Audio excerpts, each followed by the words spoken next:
ओम शांति। आपका दिन शुभ हो। आप जो भी कर्म करें उसमें आपको सफलता मिले, मेरी यही शुभ भावना और शुभकामनाएं हैं।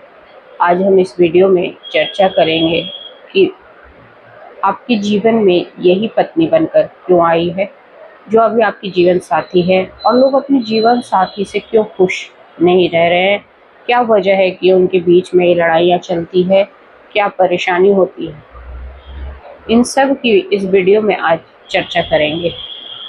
तो पहले बात करते हैं कि जो पति हमेशा ये सोचते हैं, परेशान होते हैं कि मैं जीवन में कुछ अच्छा डिज़र्व करता था, लेकिन मेरी जो जीवन साथी बनी है, जिसके साथ मैंने 7 वचन लिए, 7 फेरे लिए, वो अच्छी नहीं है और मैं इससे ज़्यादा अच्छा डिज़र्व करता हूँ। क्यों ये मेरे जीवन में पत्नी बन कर आई? मैंने ऐसे कौन से कर्म किए हैं कि ये मेरी पत्नी के रूप में मेरे जीवन में आई है? बहुत सारे हमारे भाई बहन होंगे जिनका ये सवाल है कि हम तो अपने जीवन में ऐसे, जो हमें याद है कि हमने ऐसे कोई पाप कर्म नहीं किया, पर फिर हमें किस जन्म के पाप का फल मिला है कि ये स्त्री ही हमारे जीवन में पत्नी के रूप में आई और ग्रह क्लेश करती है और हमारे साथ इसका व्यवहार अच्छा नहीं है। और कुछ ऐसे भी होंगे जो पॉजिटिव सोच रखते होंगे और उनको ऐसा लगता होगा कि ये जो मेरी पत्नी है, इस मैंने ऐसे कौन से अच्छे कर्म किए अच्छे, जिसकी वजह से ये मेरे जीवन में। देखो, दोनों तरह के लोग इस जीवन में हैं। या तो अपनी पत्नी को बहुत अच्छी उनकी पत्नी मिली है, उनके घर को बहुत व्यवस्थित करके रखती है, उनके सारे कर्मों को अच्छे से करती है, उनको खुद को मोटिवेट करती है। कुछ ऐसी पत्नियां भी होती है, पर ज़्यादातर लोगों का सवाल यही रहता है कि मैंने ऐसे कौन से बुरे कर्म किए हैं कि ये बनकर आई है। देखो, लोगों को नॉलेज तो है कि कर्मों के आधार पे हमें ये साथी मिलते हैं, और यही सत्य है कि कर्म के आधार पे हमें किससे मिलना है वो तय होता है। हम सोचते हैं कि हम अपने आप को एनालाइज करते हैं तो हमें लगता है कि हम ज़्यादा अच्छा डिज़र्व करते हैं क्योंकि हम में ये क्वालिटी है। ये आपका नज़रिया है, लेकिन जो आपके साथ जो कुछ पिछले जन्मों का कर्म चल रहा है उसको आप इग्नोर कैसे कर सकते हैं? वो तो आपका साथ है ना, और जन्म जन्मांतर तक ये जो कर्म है, कर्म का खेल है, वो चलता ही रहेगा। तो इसको समझते हैं एक प्यारी सी स्टोरी से। एक इंसान था, उसको अपने वाइफ से बहुत प्रेम था, लेकिन वाइफ उसकी हमेशा लड़ती झगड़ती रहती थी, उसकी उपेक्षा करती थी, उसकी परवाह नहीं करती थी, वो खुद अपने पे ध्यान देती थी, लेकिन अपने पति की इज्जत कुछ भी नहीं करती थी।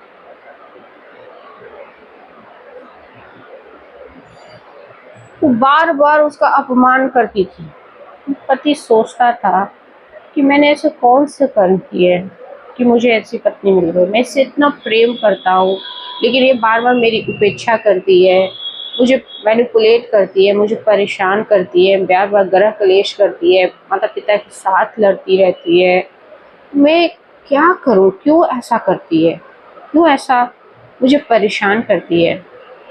बेवजह मुझे तंग करती है, मेरे जीवन को नर्क सा बना दिया है इसने।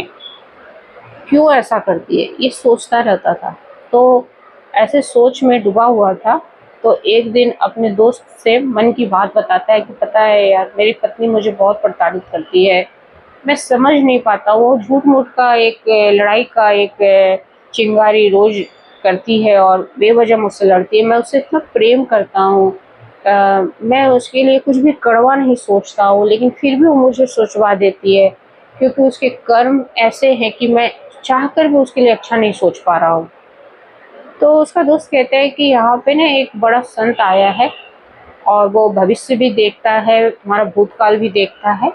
उसके पास जाओ, अपनी मन की व्यथा को बतलाओ, हो सकता है कि इसकी तुम्हें कोई हल मिल जाए ताकि तुम्हारा जीवन भी सुखमय हो जाए। अब वो इंसान जाता है उस महात्मा संत के पास और उससे कहता है, उसको पास पहुंचता है, संत उसको देखता है, उसे बैठाता है, उसको कहता है तुम बहुत परेशान हो, क्या बात हो गई है? बोलता है मेरे जीवन साथी से मेरी बन नहीं रही है, उससे इतना प्रेम करता हूँ लेकिन उसका विचार मेरे लिए अच्छा नहीं है, वो मेरे लिए हमेशा कड़वा सोचती है, ऐसा क्यों है? वो कहती है कि अच्छा तुम अपनी पत्नी का एक फ़ोटो लेकर आना। वो जाता है, दूसरे दिन अपनी पत्नी का एक फ़ोटो लेकर उसके पास जाता है।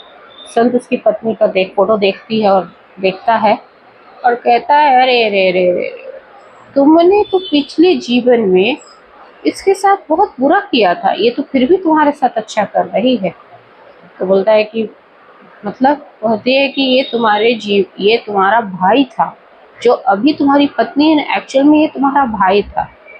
तुम दोनों के बीच में बहुत प्रेम था, लेकिन तुमने ज़मीन के लालच में इसको धोखा दिया था और इसको प्रताड़ित किया था, उसको घर से मार पीट करके निकाल दिया।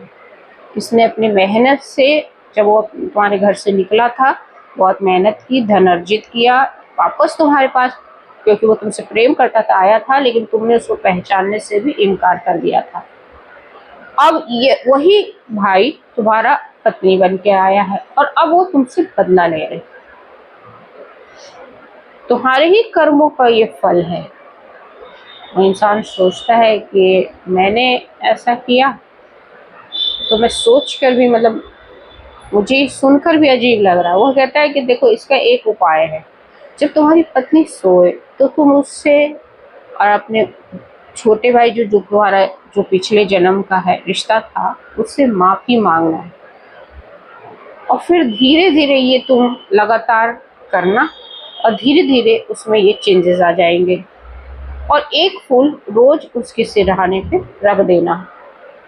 वो इंसान रोज ये कर्म करता, उससे रोज जब वो सो जाती तो वो जग जाता और उससे माफ़ी मांगता और एक फूल रख देता। वो सुबह उठ के देखता है कि वो फूल तो वहाँ से गायब है और धीरे धीरे उसकी पत्नी का थोड़ा व्यवहार नरम होता जा रहा है। वो कुछ बोलता है कि मुझे चाय बना दो, प्यार से चाय बना दे। वो कुछ मांगता तो प्यार से ला देती। फिर वो संत के पास दौड़ा दौड़ा गया कि उसकी पत्नी का थोड़ा व्यवहार चेंज हो रहा है, आज 20 दिन हो गए। तो देखिए, कुछ नहीं, कुछ दिनों की और बात है, तुम लगातार ये कर्म करो। तो महात्मा जी, मैं फूल रखता हूँ, वो गायब कहाँ हो जाता है? महात्मा संत बड़े हंसते हैं, वो मुस्कुराते हैं और ये कहते हैं, वो तुम्हारे कर्मों का प्रायश्चित है। जैसे जैसे वो फूल गायब हो रहा है, तुम्हारे कर्म फल घटता जा रहा है और तुम्हें अच्छा फलों की अब प्राप्ति होना शुरू हो जाएगी। और ऐसे वो अपनी वाइफ से माफ़ी मांगता और धीरे धीरे उसका वाइफ का जो व्यवहार है वो सही हो जाता है। तो देखिए, उसके जीवन में जो ये हुआ, उसकी पत्नी का साथ जो व्यवहार था गलत, वो उसके कर्मों की ही सजा थी। वो पिछले जन्म में जो अपने भाई के साथ उसने बुरे कर्म किए थे, वो पत्नी के रूप में आया और हिसाब किताब अपना चुका रहा था। उसने उसको प्रताड़ित किया था, उस जन्म में पत्नी उसको प्रताड़ित कर रही थी। तो यहाँ सब कुछ हिसाब किताब चल रहा है, सब कुछ हम ऋण चुकाने आए हैं या ऋण लेने आए हैं, ठीक है। और दूसरा, हमारे जीवन साथी के साथ क्यों नहीं बनती है? क्योंकि इसलिए भी नहीं बनती है, एक तो हमारे कर्म फल आ रहे, दूसरा हमारी जो सहन शक्ति है वो कम होती जा रही है। और जब हमारी सहन शक्ति कम होती है तो जो हम बोलते हैं वो हम एक्सेप्ट नहीं कर पाते हैं। अगर हम किसी को कोई शब्द बोलते हैं ना और वो पलट कर कोई वही शब्द आपको बोल दे तो आप उसको एक्सेप्ट नहीं कर पाओगे। और दूसरा, हम उम्मीद ज़्यादा करते हैं, सोचते हैं कि ये मेरी पत्नी है तो ये सारी बात मानेगी। तो ऐसा नहीं होता है, उसके खुद के विचार भी होते हैं, तो वो खुद के अपने विचारों से भी अपना बात मानती है। और वो तो इसीलिए एक म्यूचुअल अंडरस्टैंडिंग बोला जाता है कि जीवन साथी के साथ एक म्यूचुअल अंडरस्टैंडिंग होनी चाहिए।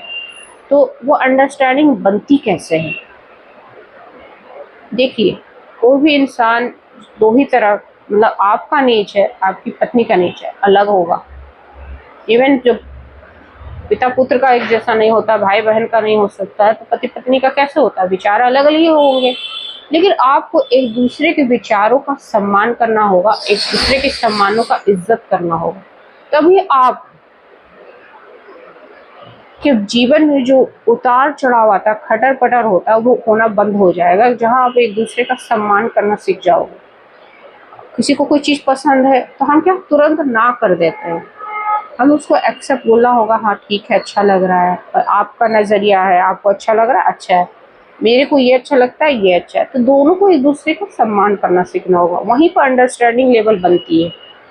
तभी हम एक दूसरे के मतलब इज्जत करते हैं और वहाँ हमारे जीवन साथी का जो रिश्ता होता है वो मजबूत बन जाता है।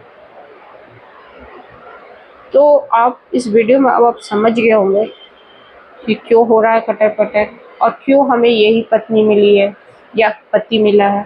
तो इन सब का आप ख्याल रखें और अपना भी ख्याल रखें। स्वस्थ रहें। जय हिंद, जय भारत।